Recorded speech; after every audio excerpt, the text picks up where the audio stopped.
बहुलाल सार कथा पर बारी बहुलाल सार कथा पर बारी नयना नीर रमावली धारी नयना नीर रमावली धारी बहुलाल सार कथा पर बारी बहुलाल सार कथा पर बारी बहुलाल सार कथा पर बारी बहुलाल सार कथा पर बारी। भरद्वाज जी महाराज ने अपने गुरु से याज्ञवल्क्य जी से राम कथा पूछा था और याज्ञवल्क्य ने राम कथा न सुना करके भगवान शिव की कथा सुना दिया। आप मांगो चीनी और कोई नमक दे दे तो गलत हो जाएगा ना। भरद्वाज जी महाराज ने अपने गुरु से राम कथा पूछा था, लेकिन गुरुदेव ने शिव कथा सुना दिया। भरद्वाज जी महाराज ने कहा, गुरुदेव मैंने तो आपसे राम कथा पूछी थी, लेकिन आपने शिव कथा सुना दी, ऐसा क्यों?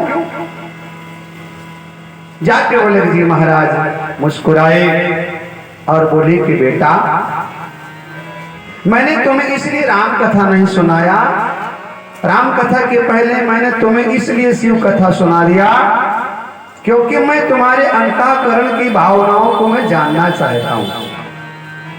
प्रथम मैं कई शिव चरित बूझा मरम तुम्हारे। ये बूझा शब्द जो है ना बिहार का है, का बुझाई। तो याज्ञवल्क्य जी महाराज ने कहा, मैंने पहले शिव कथा सुना करके आपके मर्म को मैंने जानने की कोशिश किया। तुम्हारे अंतःकरण में क्या है ये मैंने टटोला और मैंने देखा कि प्रथम मैं कई शिव चरित बोझा मरम तुम्हारे। सुचि सेवक तुम राम के रहित समस्त विकार। मैंने इसलिए शिव कथा सुनाया क्योंकि मैं तुम्हारे मन का भेद जानना चाहता था। तुम्हारे मन में क्या है? तुम्हारे मन में श्रद्धा है या सवाल है? तुम्हारे मन में तर्क है या फिर विश्वास है? मैं तुम्हारे अंतःकरण की भावनाओं को मैं जानना चाहता था। क्यों? क्योंकि बिन छल विश्वनाथ पद में हो, बिनु छल विश्वनाथ पद में हो, बिनु छल विश्वनाथ पद में हो, बिनु छल विश्वनाथ पद में हो। राम भगत करना चाहिए हो, राम भगत करना चाहिए हो, राम भगत करना चाहिए हो, राम भगत करना चाहिए हो। शिव पद कमल जिना निरति नाही, शिव पद कमल जिना निरति नाही, शिव पद कमल जिना निरति नाही, ओ शिव पद कमल जिना निरति नाही, ओ शिव पद कमल जिना निरति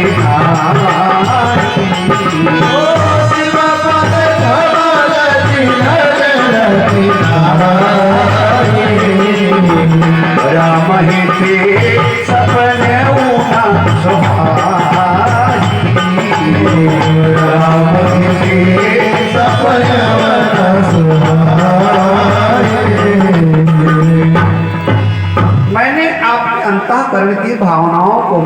पकड़ लिया। क्यों? क्योंकि मैं देखना चाहता था तुम्हारे मन में राम और शिव में कोई भेद तो नहीं है। जिसके जीवन में राम और शिव के प्रति भेद है वो ना तो राम को जान पाएगा ना शिव को जान पाएगा। बिन छल विश्वनाथ पद ने हो, बिना छल कपट द्वेष पाखंड के जो शिव का उपासक है वही राम का भगत कहलाता है। मतलब ये है, शिव का मतलब विश्वास है, और विश्वास पहले हो तो राम समझ में आएगा, विश्वास होगा तो राम मिलेगा, विश्वास होगा तो राम कथा तुम्हारी समझ में आएगी। मतलब तुम्हारे जीवन में शिव है तो राम आएगा, और विश्वास ही नहीं है तो तुम्हें राम कभी मिल नहीं पाएगा। इसलिए राम कथा का प्रवेश द्वार शिव कथा है। जैसे किसी घर में जाना है ना तो उसमें एक मेन गेट होता है, एक मेन दरवाजा होता है। जब तक वो नहीं खुलेगा तब तक आप अंदर के कमरों में नहीं घुस पाओगे। तो पहले मेन दरवाजा खोलना पड़ेगा। और राम कथा का प्रवेश द्वार शिव कथा है। राम कथा में राम कथा बाद में, शिव कथा पहले, और भागवत कथा का प्रवेश द्वार राम कथा है। भागवत कथा का प्रवेश द्वार राम कथा है। भागवत में कृष्ण कथा बाद में आई है, पहले राम कथा आई है। क्यों? वहां शास्त्रकारों ने बताया जिसके जीवन में राम की तरह मर्यादा होगा वही व्यक्ति कृष्ण की कथा में प्रवेश कर सकता है। यानी कृष्ण कथा का प्रवेश द्वार राम कथा, और राम कथा का प्रवेश द्वार शिव कथा है। मैंने तुम्हारे अंतःकरण के बात को शिव कथा के माध्यम से जान लिया, और ये मैंने पाया कि शुचि सेवक तुम राम के रहित समस्त विकार। तुम प्रभु श्री राम के सेवक, तुम्हारे मन में कोई द्वेष नहीं, कोई भेद नहीं, कोई तर्क नहीं, प्रेम है, श्रद्धा है, समर्पण है। अब मैं तुम्हें वो राम कथा सुनाने जा रहा हूं जो राम कथा कभी भगवान शंकर ने मैया पार्वती को सुनाया था। अब मैं तुम्हें वो राम कथा सुनाने जा रहा हूं जो राम कथा कभी गरुड़ जी महाराज ने काकभूषण जी को सुनाया था।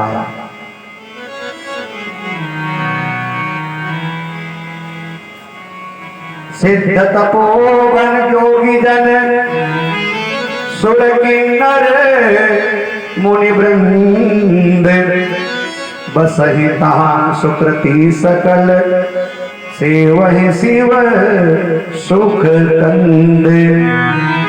भगवान शंकर उस जगह पर विराजमान हैं जहां तमाम प्रकार की सिद्धियां पहले से विराजमान है।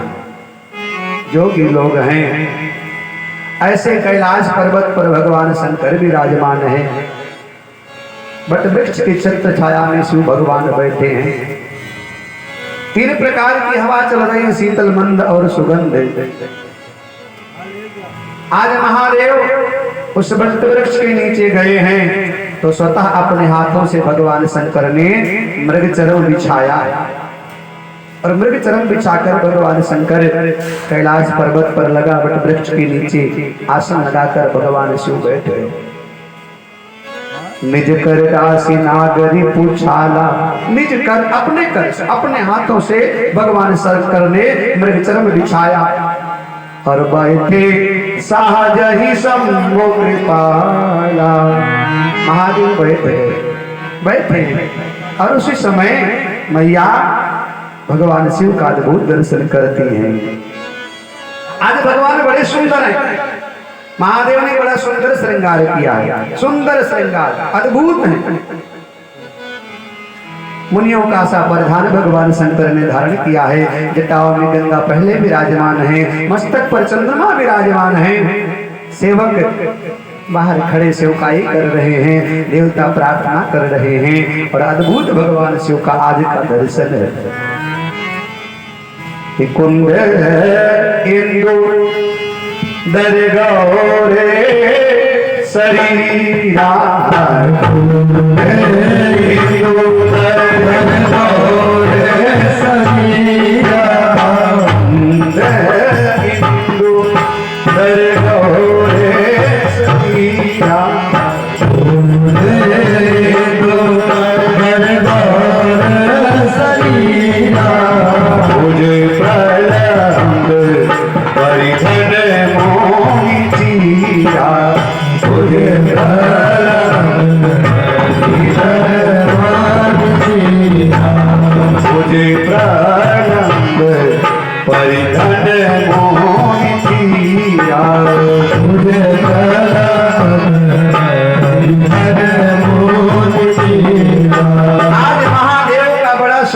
दर्शन। कुंद इंदुधर गौर शरीरा कर्पूर गौरम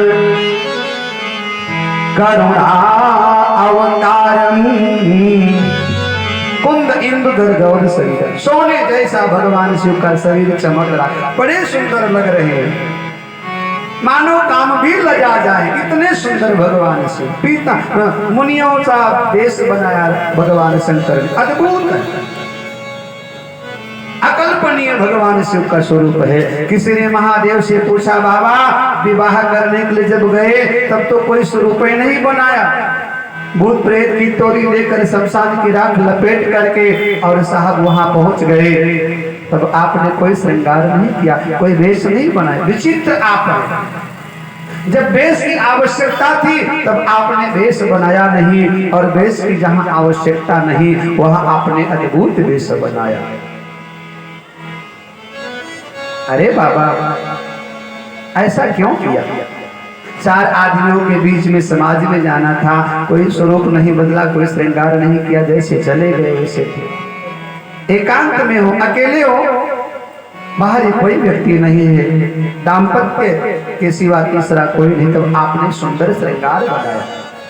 हाँ, भगवान शिव कहते हैं, दुनिया वालों, शिव और जीव में यही तो अंतर है कि जीव का बाहरी दिखावा कुछ और है और एकांत उसका कुछ और है। भगवान शंकर कहते हैं कि मैंने श्रृंगार विवाह के समय इसलिए नहीं किया क्योंकि वो मेरा वास्तविक स्वरूप था। हे दुनिया वालों, तुम जैसे हो वैसे अपने आप को समाज के सामने पेश कर दो कि भैया ये मेरा वास्तविक स्वरूप है, तुम्हें अच्छा लगे स्वीकार कर लो, नहीं तुम अपने जगह, हम अपने जगह। लेकिन दुनिया क्या करती है? समाज में बनावटी वेश लेकर जाती है, बनावटी भाषा होती है, दिखावटी पना होता है, समाज में कुछ और होते हैं, लेकिन एकांत में क्रोध से भरे हैं, लोभ से भरे हैं, अभिमान से भरे हैं।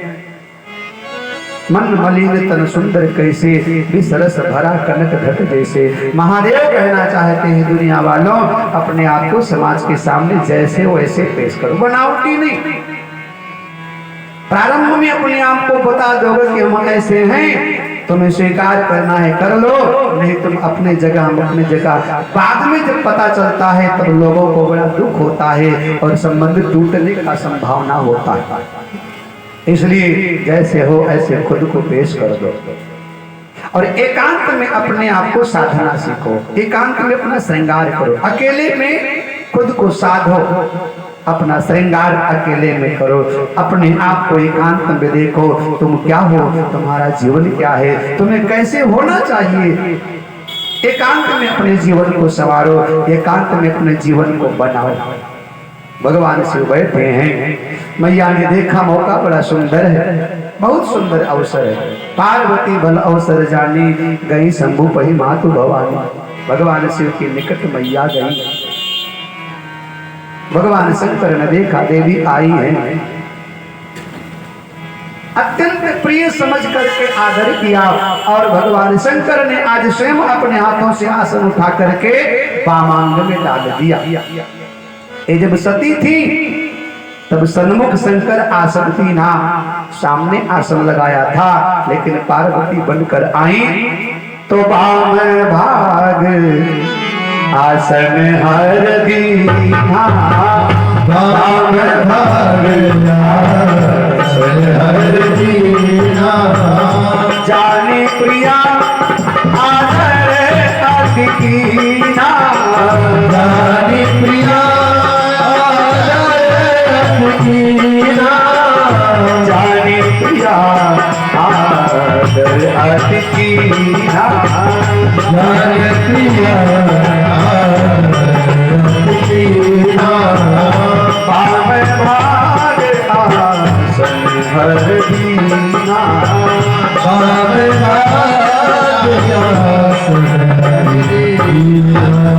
वामांग में भगवान शंकर ने बिठा लिया और मैया बैठ गई, और जैसे बैठी ना वैसे पूर्व जन्म कथा चित आई, पुराना जन्म याद आ गया। जब सती थी तब जैसे बैठी उसी क्षण पूर्व जन्म कथा चित आई अंतःकरण में, वो पूर्व जन्म का सारा चित्रपट आ गया कि मैं कैसे इनके प्रिय थी, अर्धांगिनी थी, परंतु हठ के कारण, जिद के कारण, अपने दोषों के कारण मैं इनसे दूर चली गई थी। बैठी शिव समीप हर्षाई। देखा आज भगवान ने विशेष आग्रह किया हमारे ऊपर, प्रेम भगवान शिव का आज हमारे ऊपर प्रकट हुआ है। तो भगवान शिव से हाथ जोड़कर मुस्कुरा करके पार्वती मैया ने प्रश्न किया, सरकार, जिसके घर के आंगन में कल्पवृक्ष हो वो दरिद्रता से जिए, उसका जीवन गरीबी में व्यतीत हो क्या उचित है? भगवान शंकर ने कहा कि नहीं, अरे कल्पवृक्ष का स्वभाव है जो मांगो वो भी देगा। फिर मैं तो दरिद्र हूं, कल्पवृक्ष की छाया में बैठी हूं, फिर भी मैं दरिद्र हूं। भगवान शंकर ने कहा मतलब? मैया ने कहा आप हैं कल्पवृक्ष और आपकी छत्र छाया में बैठकर भी मैं दरिद्र हूं, क्या चाहती हो? मैया ने कहा कथा जो सकल लोक हितकारी, सोई पूछन चाहा शैल कुमारी।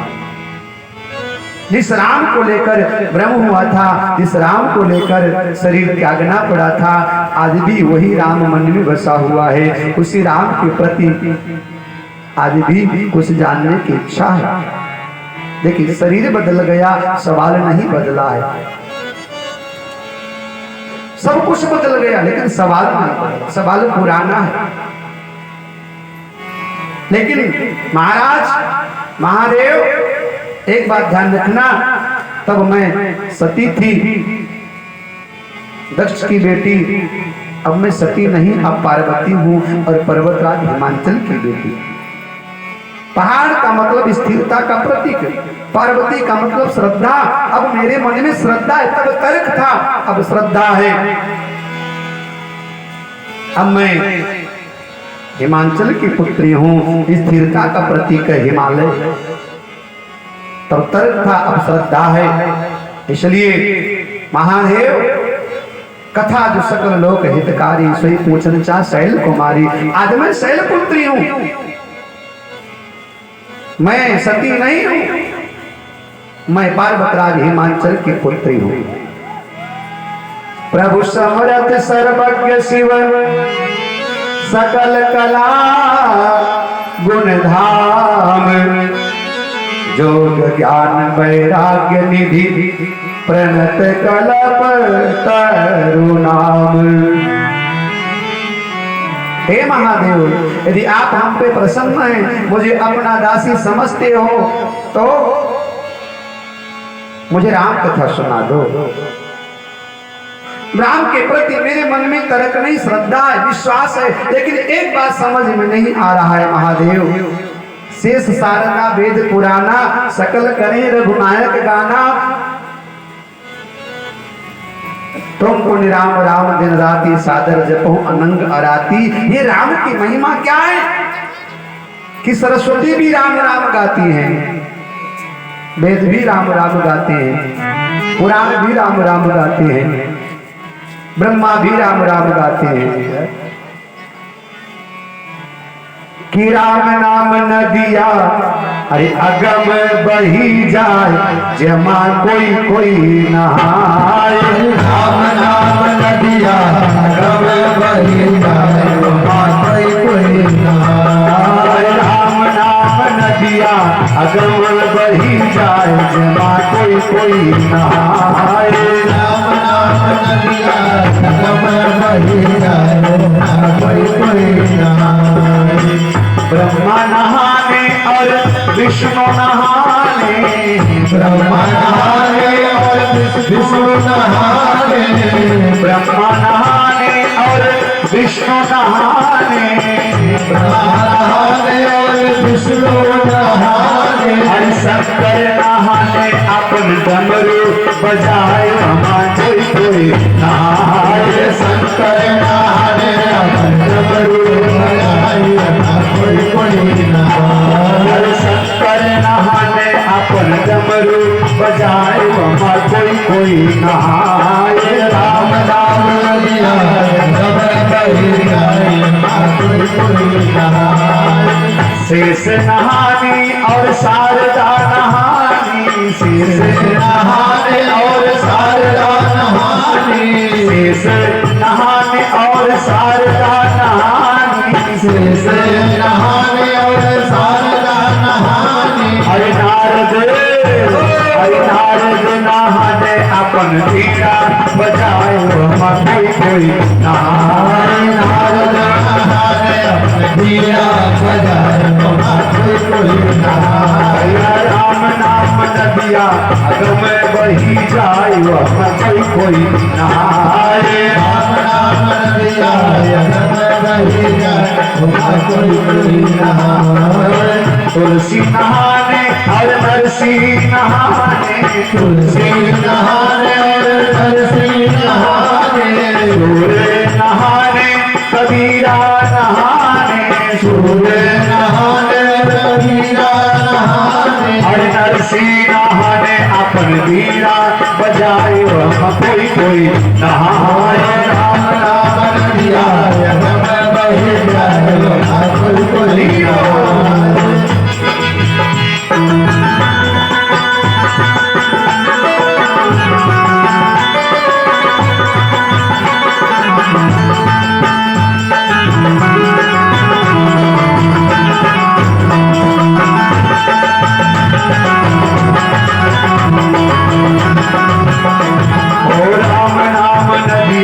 अगम बही जाए वहाँ कोई कोई नहाए। राम नाम नदिया अगम बही जाए वहाँ कोई कोई नहाए। राम नाम नदिया अगम बही जाए वहाँ कोई कोई नहाए। राम नाम नदिया अगम बही जाए वहाँ कोई कोई नहाए। मैया जानना चाहती है राम तत्व क्या है। शेष शारदा वेद पुराना, सकल करे रघुनायक गाना। प्रभु सोई राम राम दिन राती, सादर जपो अनंग आराती। ये राम कौन है जिसका बखान सरस्वती करती है, वेद करता है, हा? एक बार एक व्यक्ति एक महात्मा के पास गया और उसने कहा कि महाराज सबसे सरल साधन क्या है। उस व्यक्ति ने सवाल किया कि कोई कहता है विष्णु श्रेष्ठ नहीं, कोई कहता है दुर्गा श्रेष्ठ नहीं, कोई कहता है शिव श्रेष्ठ नहीं, कोई कहता है कोई श्रेष्ठ नहीं, कोई कहता कोई। तुलसी बाबा ने जवाब दिया कि अल्प सो अवधि जीवन तामे बहु सोच पहुंच, करबे को बहुत है काहू काहू कीजिए। पारना पुराण हो को वेद हो को अंतराय, भाषा तो अनेक मत काहू काहू लीजिए। काव्य की कला आनंद, छंद के प्रबंध बहु, राग तो रसीले रसे काहू काहू पीजिए।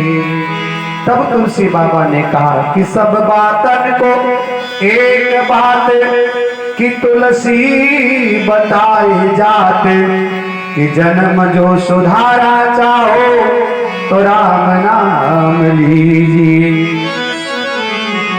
सब बातन को एक बात और तुलसी बताए जाते, जन्म जो सुधारा चाहो तो राम नाम लीजिए। पार्वती मैया राम तत्व को जानना चाहती है। राम कौन है? ये दो अक्षर नाम में पूरी सृष्टि समाहित है। दो अक्षर राम के दीवाने पूरी दुनिया के लोग हैं। वेद भी सब कुछ कहने के बाद राम पर आकर टिक जाया करता है कि बस राम राम राम। दो बातों को भूल मत, जो चाहते कल्याण, नारायण की मौत को दूजा श्री भगवान। राम के नाम की महिमा क्या है? राम के नाम की महिमा क्या है? एक बार एक नास्तिक व्यक्ति था, वो कभी राम नहीं कहता था। लोग कहते कि राम राम कहो, तो वो कहता था हम नहीं कहेंगे। जब भी कोई कहता था राम राम कहो, तो वो कहता था हम राम राम नहीं कहेंगे। मृत्यु के समय एक महात्मा जी मिल गए और महात्मा जी ने उसको कहा कि बेटा राम राम कहो, तो जीवन में एक बार बोला कि हम राम राम नहीं कहेंगे। एक बार बोला और मर गया। तो मर गया तो यमराज के दूत लेकर के गए। यमराज के पास पहुंचे। यमराज ने बही खाता खोला, देखो इसके भाग्य में क्या लिखा, कितना पाप है कितना पुण्य है। खाता खोला गया तो बोले जीवन पर्यंत पाप किया है, गलती से एक बार इसने राम शब्द का उच्चारण किया था मृत्यु के पहले, इसलिए जीव ने कहा कि बताओ मैंने एक बार गलती से राम कहा तो उसका क्या मिलेगा, और जो जीवन भर पाप किया उसका क्या मिलेगा। तो यमराज ने कहा जो पाप किया है उसका फल ये होगा कि तुम्हें जीवन भर नरक की यातना भोगना पड़ेगा, और बोला जो हमने एक बार राम राम कहा है उसका परिणाम क्या। राम नाम की महिमा क्या है, जो मैंने एक बार भी राम कहा तो उसकी महिमा क्या है, मुझे बताओ, व्याख्या करो। तो यमराज बोले कि भैया राम नाम की महिमा क्या है ये सही तरीके से मुझे नहीं मालूम है। राम नाम की महिमा क्या है? यमराज ने कहा ये सही तरीके से मुझे भी नहीं मालूम है। फिर किसको मालूम है? बोले ब्रह्मा को मालूम होगा। अब बोला तो हमको पहले ब्रह्मा के पास ले चलो, हम जानना चाहते हैं कि हमने जो एक बार राम कहा उस एक बार राम कहने से लाभ क्या मिलेगा। ब्रह्मा जी के पास ले चलो। तो बोले चलो। तो बोला सुनो मैं पैदल नहीं जाऊंगा, मैं ठहरा नास्तिक व्यक्ति, किसी को मानते वानते हम नहीं हैं, हम पैदल जाएंगे नहीं।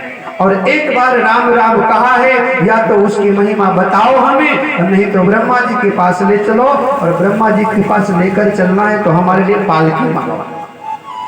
अब पालकी मंगाया गया भाई, उस पर बिठाया गया। अब कहारों ने पालकी उठाया तो बोले नहीं कहार नहीं पालकी उठाएंगे। यमराज को बोला तुम पालकी उठाओ, एक तरफ तुम एक तरफ कहार। यमराज बेचारे घबरा गए क्योंकि जवाब उनको दे, जवाब दे ही तो बनता है, मरता क्या नहीं करता। पालकी पर बिठा कर चलते चलते ब्रह्मलोक पहुंच गए। ब्रह्मा जी ने देखा लगता है कोई विशिष्ट व्यक्ति आ रहा है, यमराज जिसको लेकर पालकी में आ रहे, कोई श्रीमंत आ रहा है। और ब्रह्मा जी उसको उठकर खड़े हो गए स्वागत के लिए। यमराज से पूछा भैया कौन है? कोई विशेष व्यक्ति। यमराज ने माथा ठोका, महाराज विशेष तो नहीं है, लेकिन ऐसे गले पड़ गया है ना कि क्या बताऊं। जीवन भर पाप किया, एक बार राम कहा और ये जानना चाहता एक बार राम कहने से क्या मिलता है, हमें तो मालूम नहीं। आपको ज्यादा जानकारी है, आप बताओ कि एक बार राम कहने से क्या मिलता है। ब्रह्मा जी ने कहा महाराज हमको भी नहीं मालूम, एक बार राम कहने से क्या मिलता है। हम राम नाम जपते तो हैं, लेकिन राम नाम की महिमा क्या है ये पूर्णतया हमको भी नहीं मालूम। फिर बोले सबसे बेहतर शंकर भगवान जानते हैं, उनके पास चलो। तो बोला ऐसे नहीं जाएंगे, एक तरफ जमराज और एक तरफ ब्रह्मा जी पालकी को उठाएंगे। अब आगे ब्रह्मा पीछे जमराज पालकी लेकर चल पड़े। चलते चलते चलते चलते कैलाश के निकट पहुंचे। भगवान शिव को खबर लगी ब्रह्मा आ रहे हैं यमराज के साथ और किसी व्यक्ति को पालकी में बिठा कर आ रहे हैं। शंकर भगवान को लगा कोई विशिष्ट व्यक्ति आ रहा है, उठकर खड़े हो गए। कौन है? कौन धर्मात्मा पुण्यात्मा है? ब्रह्मा जी ने कहा सरकार ना कोई धर्मात्मा ना पुण्यात्मा, ये तो पापात्मा है। एक बार राम इसने बोला और इसलिए राम के नाम की महिमा जानने के लिए आपके पास हम लेकर आए। एक बार राम कहने से क्या मिलता है? पीछे पड़ा हुआ बताओ। ओहो, शंकर भगवान बोले भैया मैं राम राम जपता तो हूँ, राम राम जप करके मुझे मुक्त तो करता हूँ, लेकिन सही सही बताओ कि राम नाम की महिमा क्या है, ये तो हम भी नहीं जानते। फिर कौन बताएगा? बोले विष्णु भगवान के पास चलो। तुलसी बाबा ने तो कहा कि कहाँ लगी नाम बढ़ाई, राम न सके नाम गुण गाई। विष्णु भगवान के पास ले चलो, वो सबसे बेहतर जानते हैं। अब भैया विष्णु भगवान के पास लेकर चलने लगे तो उसने कहा हम तो ठहरे नास्तिक व्यक्ति, सुनो यमराज को हटाओ। अब एक तरफ शंकर भगवान, एक तरफ ब्रह्मा जी पालकी उठाएंगे। बाप रे बाप, शंकर भगवान पालकी में जुट गए, ब्रह्मा जी पालकी में जुट गए। आगे आगे महादेव, पीछे पीछे ब्रह्मा, और पालकी पहुंच गए वैकुंठ दरवाजे पर। नारायण को खबर लगी, खड़े हुए, लग रहा है कोई विशिष्ट व्यक्ति आया। शंकर भगवान ने कहा नहीं, कोई विशिष्ट नहीं, पापी व्यक्ति। फिर यहाँ कैसे आ गया? वैकुंठ में पापी कैसे? महाराज जीवन भर इसने पाप किया, एक बार गलती से केवल राम बोला है और जानना चाहता है राम नाम की महिमा क्या है। हम सब असमर्थ हैं, लेकिन आप समर्थवान हैं, आप बताओ राम नाम की महिमा क्या है। विष्णु भगवान ने बुलाया, बिठाया, सबको चर्चा हुआ और शंकर भगवान ने कहा बताओ हम जानना चाहते। ब्रह्मा जी उतावले हो गए। यमराज ने कहा महाराज इसने नाक में दम कर रखा है, पैदल चला चला कर थका दिया, जल्दी बताओ राम कहने से क्या मिलता है। विष्णु भगवान मुस्कुराए, बोले अभी भी तुमको खबर नहीं लगा राम नाम की महिमा क्या? बोले नहीं, हमें आप बताओ तब तो। विष्णु भगवान ने कहा अरे महानुभाव, तुम्हें मालूम नहीं राम नाम की महिमा? इसने एक बार राम का, वो भी गलती से, अनजाने में। अरे एक बार राम कहने का परिणाम ये मिला कि यमराज पालकी में बिठा करके, ब्रह्मा जी पालकी में बिठा करके और महादेव स्वयं पालकी में बिठा करके जिस व्यक्ति को वैकुंठ लेकर के आए हैं, अभी तुम्हारी समझ में नहीं आया। एक बार राम कहने का ये लाभ मिला कि ये देवता लोग यमराज सहित वैकुंठ में स्वयं लेकर आए, ये महिमा। एक बार राम कहने से कि स्वयं ब्रह्मा, शंकर और यमराज पालकी में बिठाकर वैकुंठ के दरवाजे पर लेकर आए, ये राम के नाम की महिमा। तुलसी बाबा ने रामचरितमानस में 72 चौपाई में मर्यादा पुरुषोत्तम भगवान श्री राम के नाम की महिमा का बखान किया और अंतिम उनको भी कहना पड़ा कि कहाँ लगी हरि नाम बड़ाई, कि राम न सकहि नाम गुण गाई। आज पार्वती मैया जानना चाहती हैं राम तत्व क्या है, इसलिए इतने उत्सुक हो गई, इतने उतावली हो गई कि भगवान शिव से जैसे किसी व्यक्ति को नशे की लत हो जाती है ना, उसको ना मिले तो छटपटाने लगता है, परेशान हो जाता है, दीवार में सर मारने लगता है, बर्तन भाने फोड़ने लगता है, पागल से हो जाता है, छटपटाने लगता है। ऐसे पार्वती मैया राम के नाम की महिमा का वखान सुनना चाहती है, राम कथा सुनने के लिए इतनी उतावली हो गई। और महादेव से बोली बाबा बंदौ पदधरि धरनी शिव, विनय करऊं कर जोरे, वर्णो रघुबर विशद जसो, श्रुति सिद्धांत निचोरी। हे बाबा बंदो पद धरि धरण से मैं धरती पर सर रख करके बंदो पद धरि धरण शिव आपके चरणों को मैं धरती पर मत्था टेक करके प्रणाम करती हूँ, लौट करके प्रणाम करती हूँ महादेव, हाथ जोड़ करके प्रार्थना करती हूँ।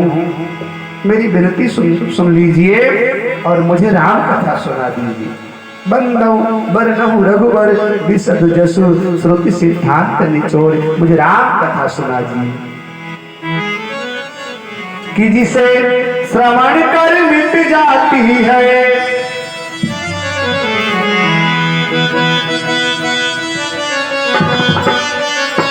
जिसे श्रवण कर मिट जाती है, श्रवण कर मिट जाती है, जिसे श्रवण कर मिट जाती है, श्रवण कर मिट जाती है। हरि जन्म जन्म की कथा हो जय जय राम कथा, हो जय जय राम कथा, जय जय राम कथा, जय जय राम कथा, जय जय राम कथा, हो जय जय राम कथा, जय जय राम कथा, जय जय राम कथा। जिसे श्रवण कर मिट जाती है, जिसे श्रवण कर मिट जाती है, जिसे श्रवण कर मिट जाती है, जिसे श्रवण कर मिट जाती है। हरि जन्म जन्म की कथा हो जय जय राम कथा, हो जय जय राम कथा, हो जय जय राम कथा, जय जय राम कथा, हो जय जय राम कथा, हो जय जय राम कथा, जय जय राम कथा, जय जय राम कथा।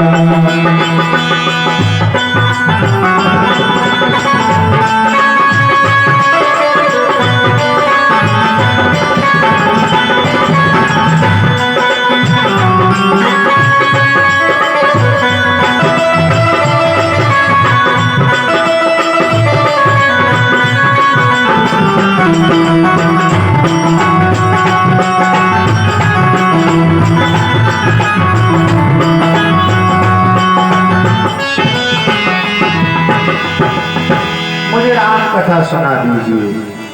मैया कहती है बाबा हो सकता है मैं पात्र ना हूं, लेकिन फिर भी आप मेरी ऊपर कृपा करो। और बड़ी बात यह है कि संसार का व्यक्ति जब विवाहित होकर घर आता है ना, तब उसके यहाँ काम कथा चलती है, लेकिन भगवान शंकर विवाहित होकर घर आए तो राम कथा चल रही है। मानस का दर्शन है। गृहस्थी में काम भी जरूरी है, लेकिन काम के पहले राम भी जरूरी है। ध्यान देना, गृहस्थी में केवल काम होगा तो गृहस्थी निंदनीय है, बिगड़ जाएगी। और गृहस्थी में यदि काम के साथ राम होगा या राम और काम दोनों होंगे तो गृहस्थी बंधनीय है। संसारी व्यक्ति विवाह के पश्चात काम कथा सुनाता है, लेकिन भगवान शंकर विवाह के पश्चात राम कथा सुनाते हैं। इसलिए जीव और शिव में यही तो अंतर है। जिसके घर में राम कथा गूंजे वो शिव, वो शाश्वत है, वो सनातन है, वो महादेव है। यहाँ पार्वती मैया ने भगवान शंकर से 9 प्रश्न किया। पहला प्रश्न है, यदि वो निराकार है तो साकार कैसे होता है? फिर उसने अवतार कैसे लिया, बाल लीला कैसे किया, सीता जी के साथ विवाह कैसे हुआ, फिर कैसे वनवास हुआ, रावण को कैसे मारा, फिर राजा बनकर उन्होंने क्या किया। इस प्रकार कुल मिलाकर पार्वती मैया ने भगवान शंकर से 9 प्रश्न किया और उन्हीं 9 प्रश्न के उत्तर में नवाह पारायण श्री राम कथा 9 दिवसीय राम कथा गाई जाती है। भगवान शंकर ने पार्वती मैया के प्रश्न को सुना और भगवान शिव प्रसन्न हुए। प्रसन्न होकर भगवान शंकर मर्यादा पुरुषोत्तम भगवान श्री राम का ध्यान करने लगे। श्री रघुनाथ रूप पुर आवा तो परमानंद अमित सुख पावा। जैसे भगवान शंकर ने राम जी का ध्यान किया ना, और राम सरकार जैसे हृदय में आए, भगवान शंकर परमानंद में डूब गए, लोटपोट हो गए। शिव बहुत सावधान है। ध्यान करते करते महादेव इतना भगवान शिव के स्वरूप में प्रहलादित हो गए कि भगवान शंकर ने विचार किया, यदि समाधि में चला गया तो पार्वती राम कथा से वंचित रह जाएंगी।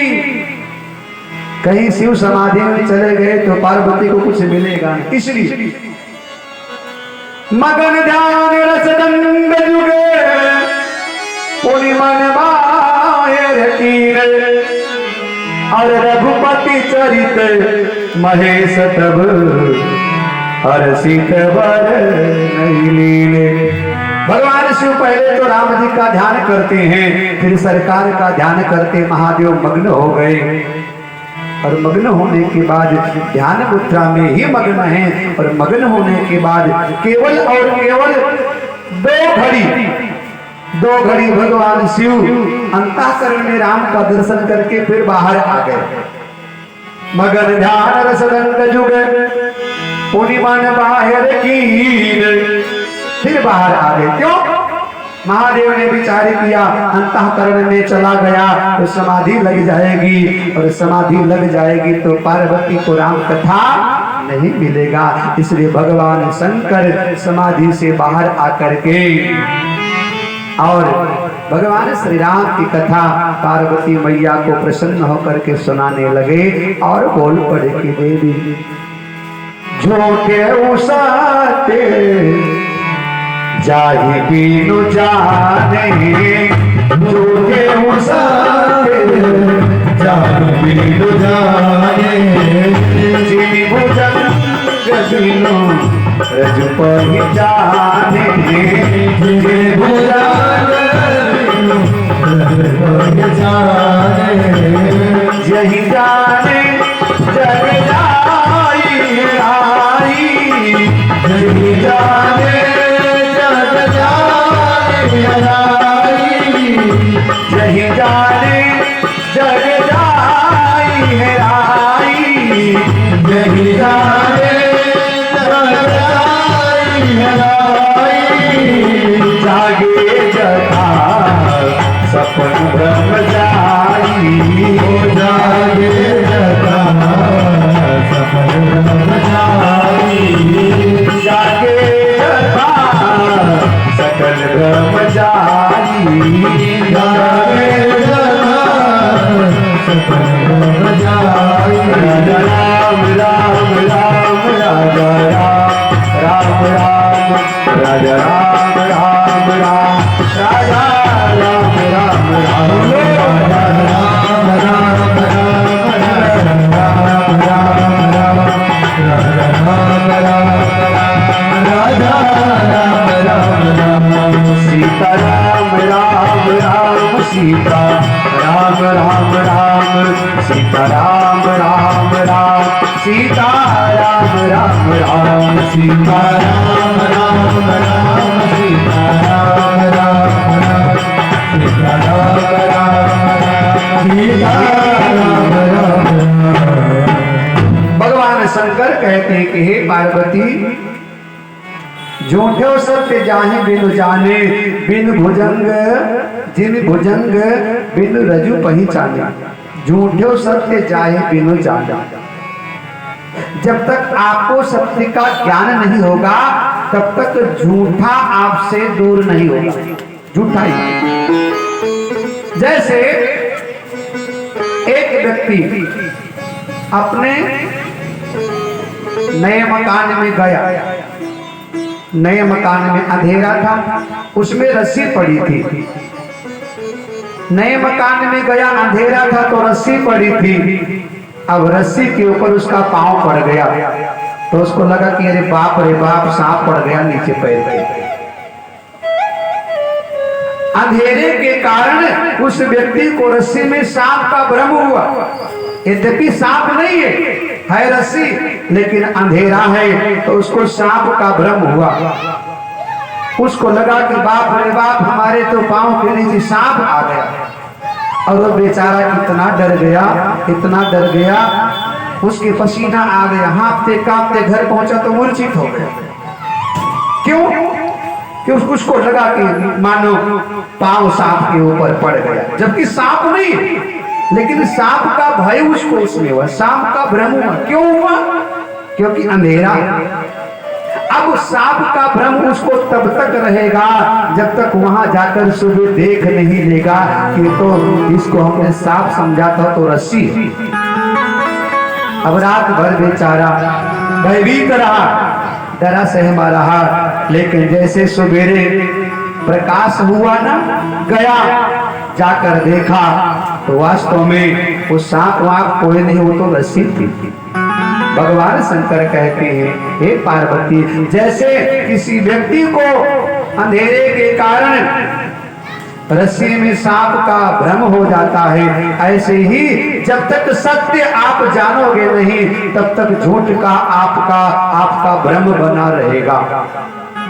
ऐसे ही जिसको जानने के बाद और कुछ जानने की आवश्यकता नहीं है, जिसको जानने के बाद और कुछ जानने की आवश्यकता नहीं है। जैसे कोई व्यक्ति रात को सो रहा है और सोते सोते उसको सपना दिखाई पड़ा कि राजा ने मृत्यु दंड दे दिया और फांसी की सजा हो रही है, तो सपने में चीखता है, चिल्लाता है, मुझे छोड़ दो, मुझे मरना नहीं है। कब तक चीखेगा चिल्लाएगा? जब तक निद्रा से बाहर नहीं जागेगा। और नींद खुल गई तो अपने आप को अपने बिस्तर पर पाता है। मतलब अज्ञानता का जो भ्रम है वो ज्ञान से मिटेगा, अंधकार का भ्रम है वो प्रकाश से मिटेगा। ऐसे ही जब तक परमात्मा समझ में नहीं आता है, जब तक परमात्मा पकड़ में नहीं आता है, जब तक परमात्मा का ज्ञान नहीं होता है, तब तक हमें ऐसे ही संसार में नाना प्रकार की कठिनाइयों का सामना करना पड़ेगा। जही जाने जग जाई हेराई, एक बार परमात्मा समझ में आ गया तो कुछ और जानने की आवश्यकता ही नहीं है। ऐसे भगवान श्री राघवेंद्र सरकार के चरणों में भगवान शंकर प्रणाम करते हैं कि बंदो बाल रूप सोई राम, सब सिद्धि सुलभ जपत जी शरण। भगवान शंकर ने मर्यादा पुरुषोत्तम भगवान श्री राम के चरणों में प्रणाम किया और बोले, मैं रामलला सरकार के चरणों में प्रणाम करता हूं।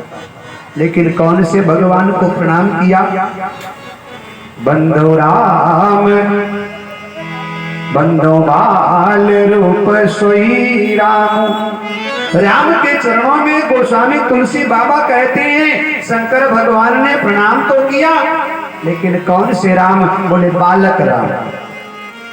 कौन से राम? बालक राम।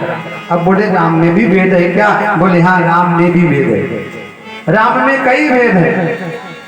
बालक राम है, पालक राम है, राजा राम है, वनवासी राम है, तपस्वी राम है, और मिथिला के लोग तो भगवान को दूल्हा के रूप में पूजते। दूल्हा, दूल्हे राम, अनेक राम का स्वरूप है। वो कहीं बालक हैं, कहीं पालक हैं, कहीं वनवासी हैं, कहीं धनुष धारण करने वाले हैं, कहीं राजा राम, अनेक स्वरूपों में।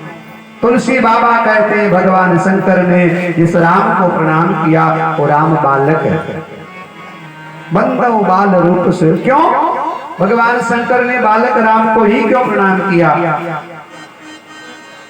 सयाने राम, बूढ़े राम, जवान राम, या राजा राम, या और कोई राम क्यों नहीं? तो इसलिए क्योंकि सब सिद्धि सुलभ जपत जिस नाम हो, जिसका स्मरण करने से सब कुछ सहज मिल जाया करता है। उदाहरण दिया, जैसे बालक है, आपके घर में कोई वस्तु रखा है और मान लिया कोई मांगने के लिए आ गया तो आप बहाना बना दोगे है, लेकिन आप कहोगे कि नहीं। लेकिन बालक से कोई कहेगा भैया फलाना चीज दे दो, तो बालक के पास बहाना तो है नहीं, उठा करके ले आएगा, दे देगा। वो सहज है, वो सरल है।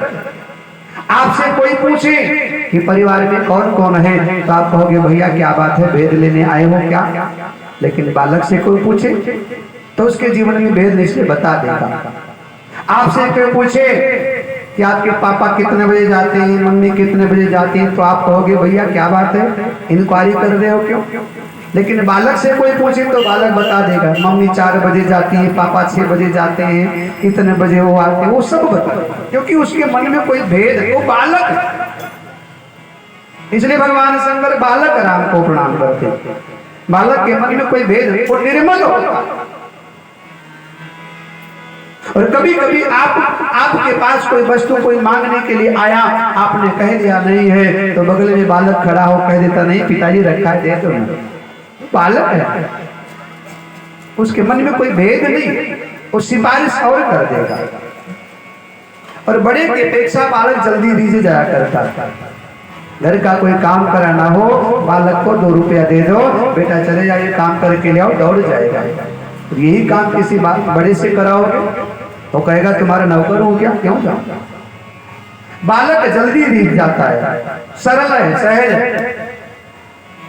एक बार एक व्यक्ति किसी व्यक्ति से मिलने के लिए गया, घंटी बजाया तो सीसीटीवी कैमरा लगा था, उसने देख लिया कि फलाना व्यक्ति आया है और इसको पैसा देना है जो ले रखा है।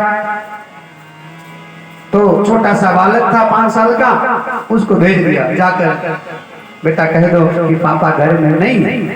अब वो बाहर आया और मासूम चेहरा बना करके बोला, अंकल पापा कह रहे हैं कि कह दो पापा घर में नहीं। क्योंकि बालक ऐसा, उसमें कोई भेद नहीं है। भगवान शंकर मर्यादा पुरुषोत्तम भगवान श्री राम बालक के रूप में उनको प्रणाम करते हैं। बंदो बाले रूप सोई रामो, सब सिद्धि सुलभ जपत ही मंगल भवन अमंगल हारी,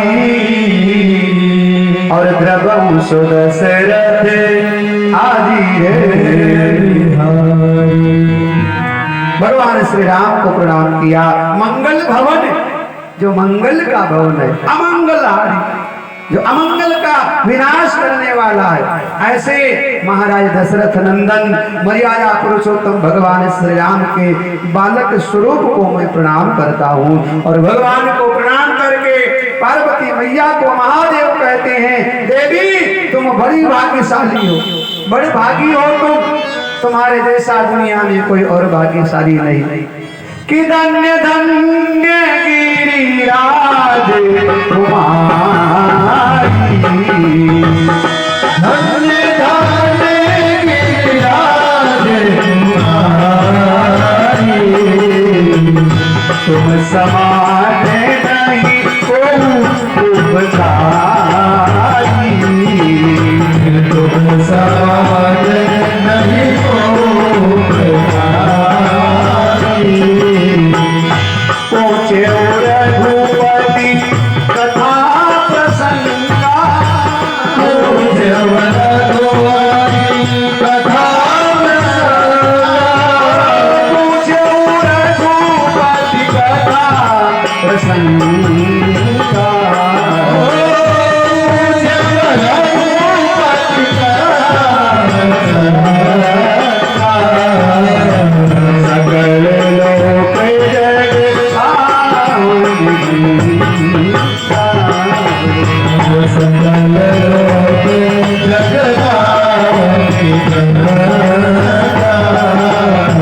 सकल लोक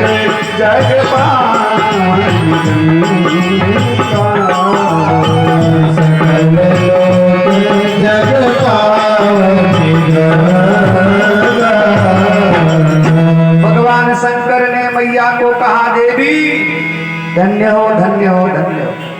बड़ा उपकार तुमने मेरे ऊपर किया। भैया के समझ में नहीं आया कि मैंने कौन सा उपकार कर दिया बाबा के साथ। भगवान शंकर बोले तुम समान नहीं कोई उपकार, तुम्हारे जैसा उपकार करने वाला कोई नहीं दुनिया में हो। भैया को लगा मैंने कौन सा उपकार कर दिया, न पांव दबाया, न सर दबाया, न कपड़ा प्रेस करके दिया, न भोजन बना कर दिया, न कोई सेवा, न कोई बंदगी, मैंने कौन सा उपकार कर दिया। भैया आश्चर्य में पड़ गई, मैंने कौन सा उपकार। बाबा मैंने तो केवल राम कथा पूछा, मैंने कौन सा उपकार किया।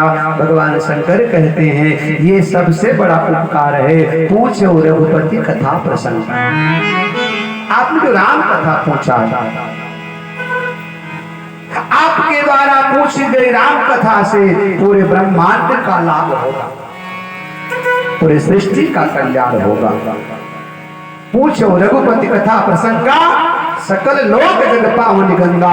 ऐसे राम कथा रूपी गंगा को तुमने प्रकट करने का प्रयत्न किया है जो संसार को लाभान्वित करेगी।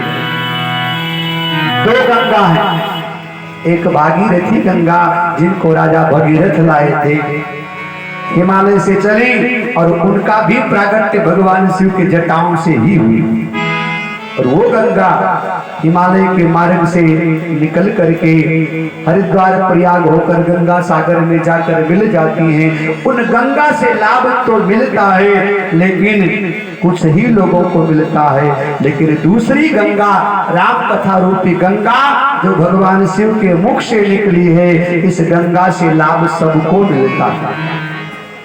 वो हरिद्वार गंगा में नहाना है तो हरिद्वार जाना पड़ेगा, लेकिन राम कथा रूपी गंगा में नहाना है अपने घर में रामचरितमानस ले आओ और जब मर्जी खोल करके साहब नहा लो। भगवान शंकर कहते देवी तुमने राम कथा रूपी गंगा पूछी है, इसलिए तुम्हारे जैसा दुनिया में कोई बड़ा और भाग्यशाली और उपकारी नहीं है। तुमने राम कथा पूछ करके जगत का कल्याण किया है।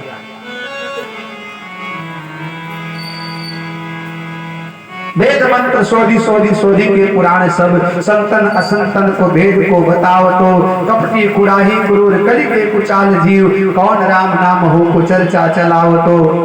बेणी कभी कहे मानो मानो ही प्रतीत ये है, पाहन ही में कौन प्रेम उपजाओ तो। भारी भव सागर उतार तो कौन पार, जो पे रामायण ये है तुलसी न गाओ तो। भगवान शंकर राम कथा सुनाने के लिए बिल्कुल तैयार है, लेकिन एक बात भगवान शिव ने कहा देवी वैसे तुम्हारी हर बात अच्छी लगी लेकिन एक बात मुझे पसंद नहीं आई। मैया ने कहा कौन सा। भगवान शंकर कहते हैं संसारी व्यक्ति कहे कि राम कौन है तो समझ में आता है कि अनभिज्ञ है, अल्पज्ञ है, अनजान है, लेकिन शिव की पत्नी सती कहती राम कौन है। शिव की पत्नी पार्वती कहती राम कौन है। भाई सांसारिक व्यक्ति को पूछे कि राम कौन है तो समझ में आएगा नादान होगा, अज्ञान होगा, अल्पज्ञ होगा, लेकिन तुम कहती हो राम कौन है। शिव की पत्नी पूछे राम कौन है तो ये नादानी है, ये अज्ञानता है। कहां सो नहीं अस अधम नर, ऐसे सवाल वही करते हैं जो पापी हैं कि भैया ये राम कौन है। जो पापी लोग हैं वो ऐसा कहते हैं अरे ये राम कौन है, छोड़ो राम, ये राम कौन है। कहां सो नहीं अस अधम नर, कि ग्रसे जे मोह पिशाच, पाखंडी हरिपद विमुख, जानहि झूठ न साच। जो पाखंडी है वो कहे राम कौन है तो समझ में आता है, जो मूर्ख है वो कहे राम कौन है तो समझ में आता है, जिनके ऊपर भूत प्रेत की छाया हो वो कहे राम कौन है तो समझ में आता है। जो अज्ञ हैं, अल्पज्ञ हैं, अकोपित हैं, अंधे हैं, अभागी हैं, विषय वासनाओं विरत हैं, लंपट हैं, कपटी हैं, स्वप्न में भी जिसने संतों की सभा का सेवन नहीं किया वो कहे राम कौन है तो समझ में आता है। लेकिन तुमने कहा राम कौन है, ये मेरी समझ की बात नहीं आता है। मैया का पहला सवाल है, जो निराकार है वो साकार क्यों बना? जो विराट है वो लघु क्यों बना? जो सबका बाप है वो बेटा क्यों बना? क्या रावण को मारने के लिए, रावण को मारने के लिए आना था तो वहीं से मार सकता था, वैकुंठ से आने की आवश्यकता नहीं थी। उसके आने का कारण क्या? क्या रावण वध था केवल? यदि रावण को मारने के लिए आना था तो वहीं से मार सकता था साहब, यहाँ आने की आवश्यकता नहीं। भगवान शंकर ने कहा कि नहीं, केवल मारने के लिए नहीं आया था। जे किन गावहि वेद बुध जाहि धरहि मुनि ध्यान, सो दशरथ सुत भगति हित कौशलपति भगवान। भगत हित अपने भक्त के लिए वो आता है, केवल रावण को मारने के लिए नहीं। रावण को तो वहीं से मार सकता है, लेकिन अपने भक्तों को आनंद देने के लिए, अपने भक्तों को प्रसन्न करने के लिए, वो भक्तों के बीच में सुंदर बाल लीला करने के लिए, नर लीला करने के लिए आता है।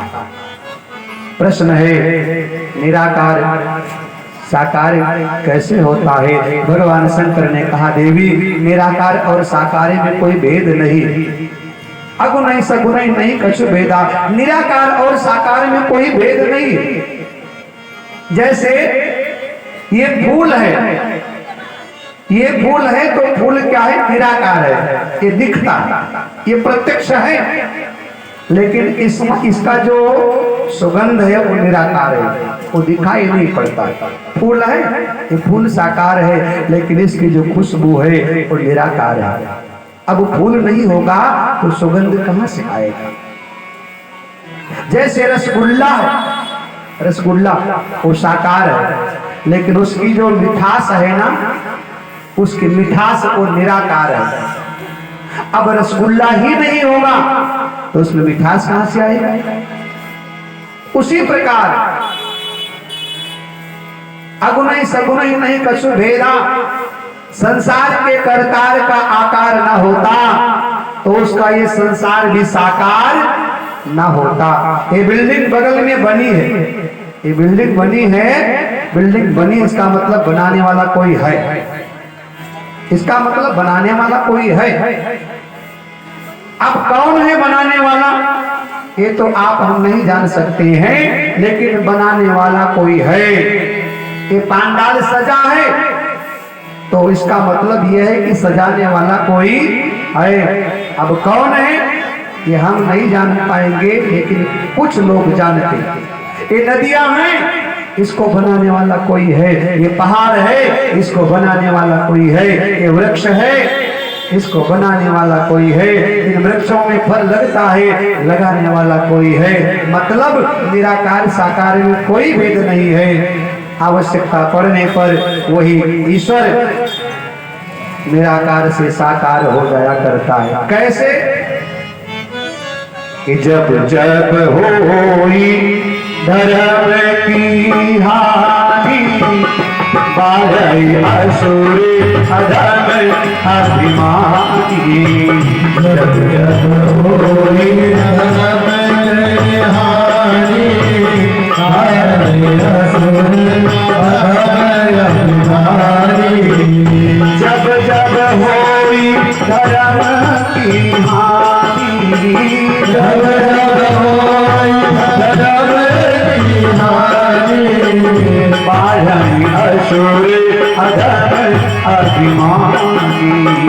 जब जब होई धर्म की हानि, बाढ़ई असुर अधर्म अभिमानी। तब तब धरि प्रभु विविध शरीरा, तब तब धरि प्रभु विविध शरीरा। हरहि पानिधि सजन धीरा, तब धरि प्रभु विविध शरीरा। हरहि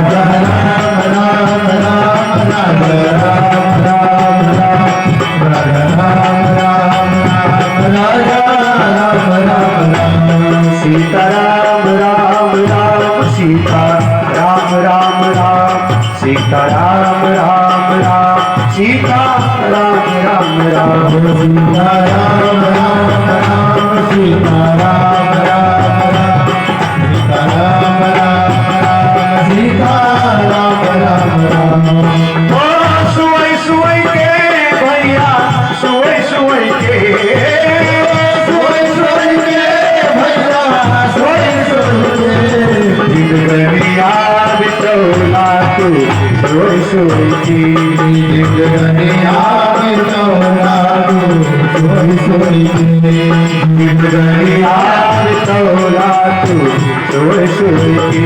जिंदगिया में तोरा तू सोई सोई के ओ सुई सुई के बबुआ सुई सुई के सोई सोई के बाबा सोई सोई के जिंदगिया बितौला तू सोई सोई की जिंदगिया में तोरा तू सोई सोई के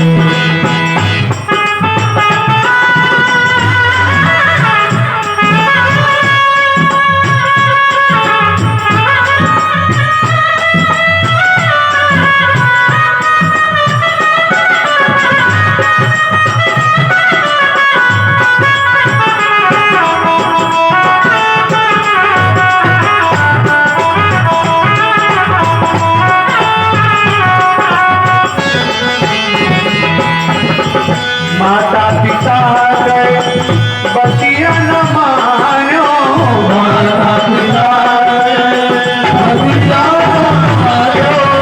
माता पिता गए बतिया न मानो माता पिता पतिया नारायो हरि में हरि कति बड़वा हरि पिया बड़वा हरि कति बड़वा धोई धोई के जिंदगिया में तोरा तू सोई सोई के जिंदगिया में तोरा तू सोई सोई के ओ हरि कति बड़वा हरि पिया बड़वा हरि कति बड़वा धोई धोई के जिंदगिया में तोरा तू सोई सोई के जिंदगिया में तोरा तू सोई सोई के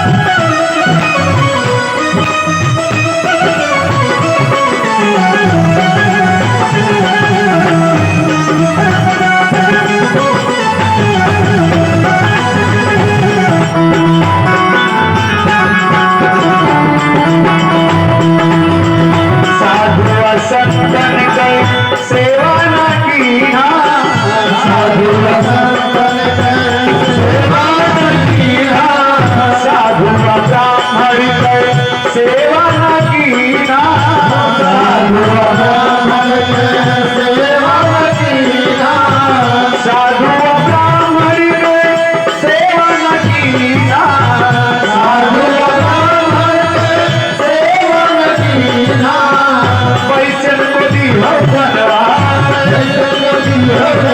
हरि पैसन को दी हो धनवाद धोई धोई के जिंदगिया में तोरा तू सोई सोई के जिंदगिया में तोरा तू सोई सोई के ओ सुई सुई के भैया सुई सुई के सोई सोई के भैया सोई सोई के जिंदगिया बितौला सज्जन सोई सोई की जिंदगिया में तोरा तू सोई सोई के जिंदगिया बितौला तू सोई सोई की जिंदगिया में तोरा तू सोई सोई के हरि बोल।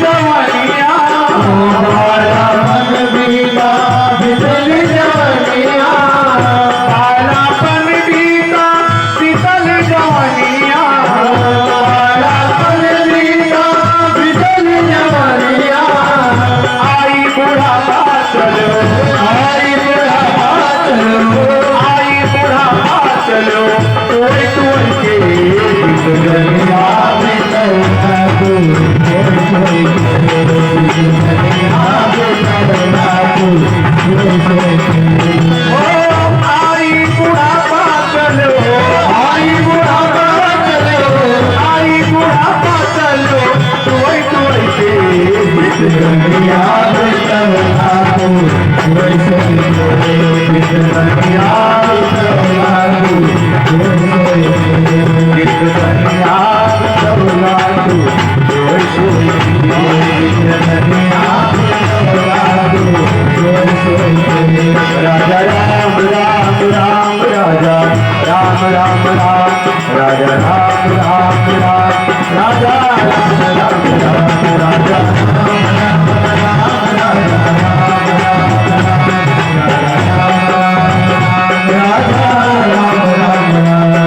सीता राम राम राम सीता राम राम राम सीता राम राम राम सीता राम राम राम सीता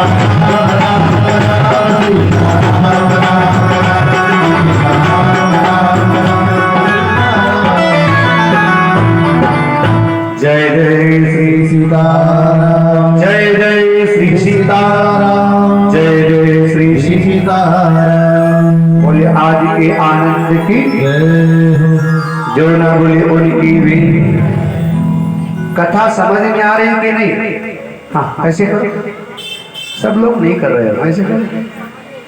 जैसे गांव में बैल नहीं, इसे मुड़ी हिला दो थोड़ा सा। बोले महाराज हम बैल हैं कहा? हमने कहा तुम नहीं लेकिन हम जरूर हैं, जो हम हिलवा रहे हैं। भाई बैल होगा तभी तो हम, पहले तो हम ही बैल हैं। कथा समझ में आ रही है? हाँ, ऐसे करो। बोले महाराज ऐसे क्यों जबरदस्ती ऐसे है? मैंने कहा ऐसे करो, नहीं आ रही तो ऐसे करो। जय जय श्री सीता जय जय श्री सीता जय जय श्री सीता अयोध्या धाम की बोले रामलला सरकार की। आज रामलला सरकार का प्रागट्य उत्सव है।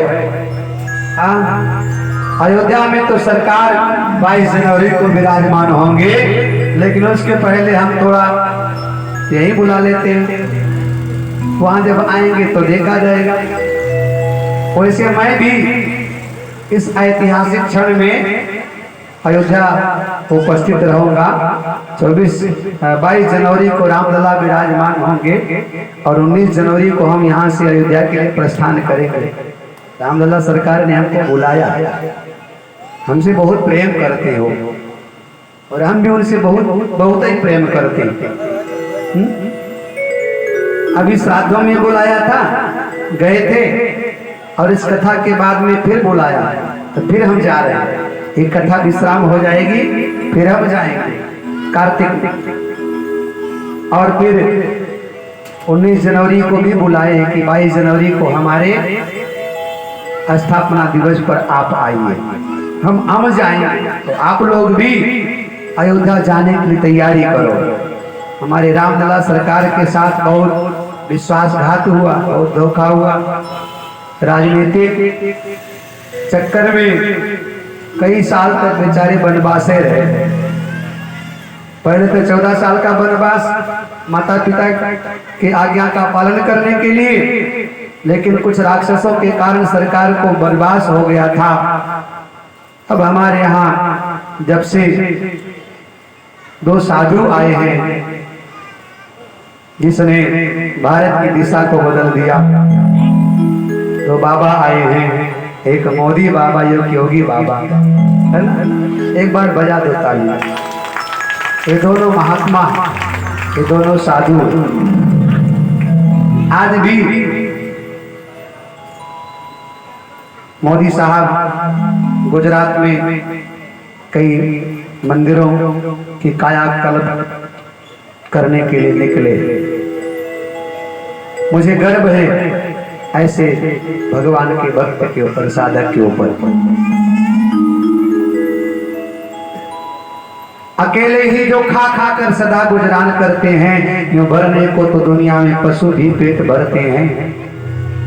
जो मिलकर बांट कर खाए उसे इंसान कहते हैं। भारत भूमि में अपने रामलला सरकार वनवास में रहे कई वर्षों तक।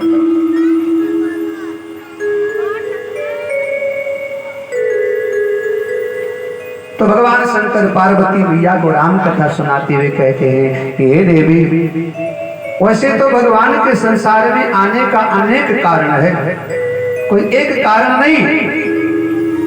भगवान के आने के कई कारण हैं। पहला कारण बताया गया कि विप्रधेनु सुरसंतहित। पहला कारण बताया गया कि भगवान ब्राह्मण की रक्षा के लिए आए। आज लोगों के निशाने पर सनातन है। सनातन दुनिया सनातन को मिटाने के लिए प्रयत्नशील है। जितनी ताकतें हैं सब सनातन को मिटाने पर लगी हुई, लेकिन उनको पता नहीं तो दूसरों के लिए गड्ढा खोदता, अपने आप पहले उसमें गिरकर मर जाता है। ये आपस में लड़कर मर जाएंगे लेकिन हमारा कुछ बिगाड़ नहीं पाएंगे। विश्वास रखना, क्योंकि सनातन का मतलब ही सनातन है। इसको कोई मिटा ही नहीं सकता साहब। इसको मिटाने वाले मिट गए और आगे अभी भी मिट रहे हैं और आगे भी मिट जाएंगे। ये आपस में लड़कर, जो सनातन को मिटाने के लिए आए हैं, हमें उनको मिटाना नहीं, वो आपस में लड़कर अपने आप मिट जाएंगे और मिट रहे हैं। कई देशों में मिट जाएंगे। विश्वास रखिए, धर्म की जय होगी और अधर्म का विनाश होगा। ये हमारा जो नारा है ये व्यर्थ का नहीं। हम लोग नारा लगाते हैं कि धर्म का जय होगा, धर्म का डंका बजेगा। भारत में ऐसे कोई महापुरुष आते रहेंगे जो धर्म का डंका बजाते हुए और धर्म ध्वजा फहराएंगे अनेक रूपों में। कभी साधु के रूप में, कभी सन्यासी के रूप में, कभी राजा के रूप में। कोई ना कोई महानुभाव इस भारत भूमि को भगवान देते रहते हैं। तो भगवान के आने का पहला कारण बताया विप्र। दूसरा कारण धेनु, गाय की रक्षा करने के लिए। तीसरा कारण बताया सूर्य, देवता की रक्षा के लिए। चौथा कारण बताया संत, साधु की रक्षा करने के लिए। ये चार कारण बताया। विप्रधेनु सुर संतहित अरलीन मनुजे अवतार। चार कारण बताया, लेकिन फिर कहा कि नहीं, ये कोई कारण ही नहीं। निज इच्छा, वो स्वयं अपनी इच्छा से आता है, अपनी इच्छा से लीला करता है और स्वयं लीला करके अपनी इच्छा से धाम को चला जाया करता है। कोई कारण ही नहीं। निज इच्छा निर्मित तनु माया गुण गोपाल। लेकिन यहाँ तुलसी बाबा भगवान के आने का कुछ कारण बताते हैं और भगवान शंकर कहते हैं, देवी राम जन्म के हेतु अनेका, परम विचित्र एक ते एका।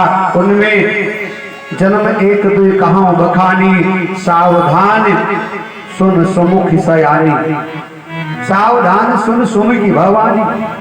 पहला कारण, आप लोग बड़ी ध्यान से राम कथा सुनिएगा। इसमें मन थोड़ा भटक गया ना तो समझ में नहीं आएगा। कृष्ण कथा में थोड़ा बहुत मन चला भी जाए तो आपको मालूम है इसके बाद क्या होगा, इसके बाद। लेकिन राम कथा बड़ा गूढ़ है। तो पहला कारण बताया कि दारे पाले हरि के प्रिय दो, दारे पाले हरि के प्रिय दो, दारे पाले हरि के प्रिय दो, दारे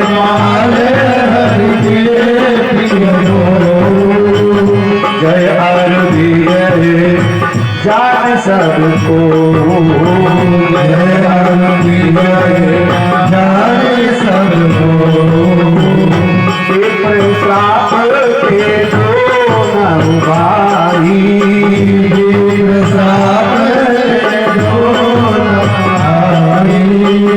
तापस असुर देह कीन पाई,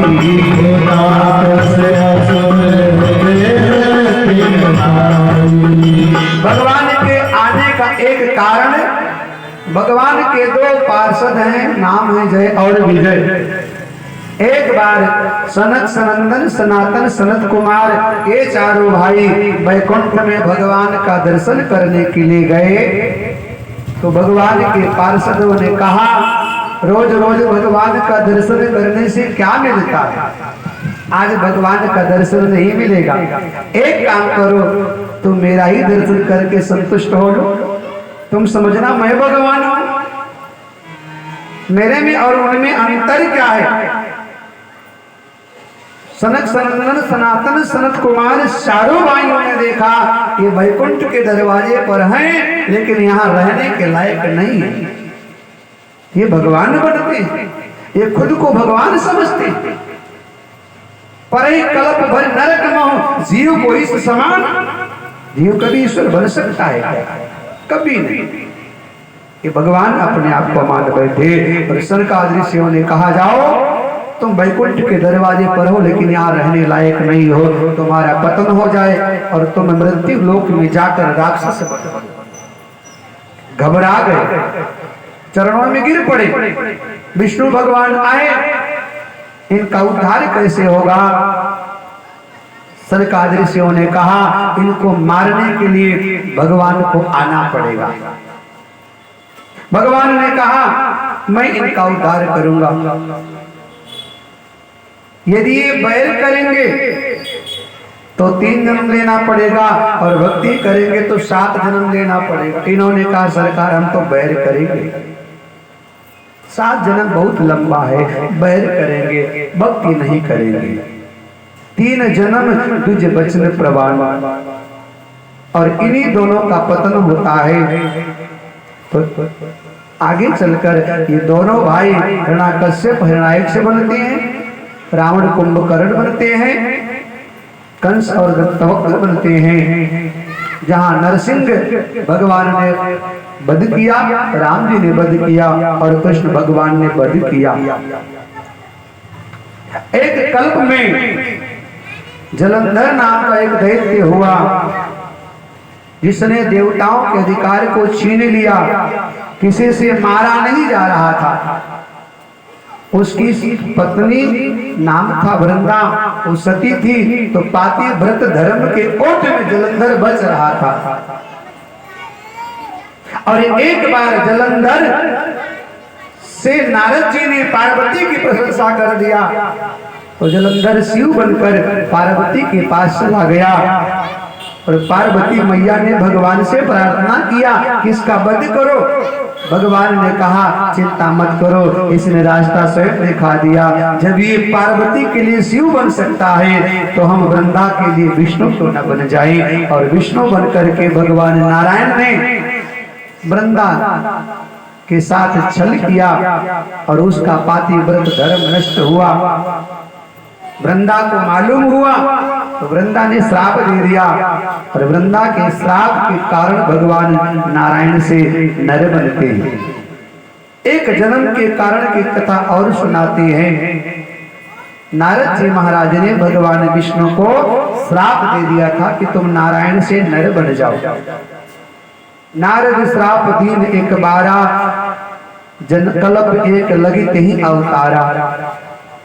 शंकर भगवान ने कहा देवी, नारद जी ने विष्णु भगवान को श्राप दे दिया था। जैसे नारद जी का नाम सुना पार्वती मैया चकित हो गई। बाबा जरा ठहरो, नारद तो मेरे गुरु हैं, नारद ज्ञानी है, विष्णु भगवान के भक्त हैं, और विष्णु भगवान का भक्त विष्णु को श्राप कैसे दे सकता है। एक ज्ञानी व्यक्ति अज्ञान कैसे बन सकता है, अज्ञानता कैसे कर सकता है। महाराज बताओ, जरूर शंकर विष्णु भगवान ने कोई अवगुण किया होगा, कोई अपराध किया होगा। कारण कवन श्राप मुनि दीन्हा, का अपराध रमापति कीन्हा। देखिए, अपराध विष्णु कभी नहीं करते हैं, अपराध तो जीव से होता है, ईश्वर कभी अपराध नहीं करता। लेकिन पार्वती मैया को अपने गुरु पर इतना गजब का भरोसा है, इतनी गजब की निष्ठा है, इतना गजब का विश्वास है कि उन्होंने कहा विष्णु भगवान ने कौन सा अपराध किया था। गिरिजा चकित भई सुनि बानी। बाबा, एक कथा जरा हमें विस्तार पूर्वक सुनाइए। शंकर भगवान मुस्कुराए और बोले, देवी सुनो, इस संसार में ना तो कोई ज्ञानी है, ना कोई मूर्ख है, ना कोई मूर्ख है, ना कोई ज्ञानी है। भगवान कब किस ज्ञानी को मूर्ख बना दे और कब मूर्ख को भगवान ज्ञानी बना दे, ये भगवान के दाएं बाएं हाथ का खेल है। बड़े बड़े ज्ञानियों का ज्ञान धरा का धरा रह जाता है और बड़े बड़े मूर्ख बड़े बड़े ज्ञानी बन जाया करते हैं। जाकी कृपा पंगु गिर लंगे, अंधे को सब कछ दर्शाई। बहरों सने बोंग पुरी बोले, रंग चले सिर छत्र धराई। वो ज्ञानियों को मूर्ख बना देता है, मूर्ख को ज्ञानी बना देता है। महाकवि कालिदास जिस डाली पर बैठे थे उसी को काट रहे थे, लेकिन भगवान की कृपा हुई तो महाकवि बन गए। शंकर भगवान कहते हैं, देवी न तो कोई ज्ञानी है न मूर्ख है, भगवान कब किसको मूर्ख बना दे कब किसको ज्ञानी बना दे, ये भगवान के दाएं बाएं हाथ का खेल है। कहाँ राम गुण गाते भरद्वाज, सादर सुनहु भंजन रघुनाथ। भज तुलसी तज मान मद, हेम गिर गुहा एक अति पावनी। गिर गुहा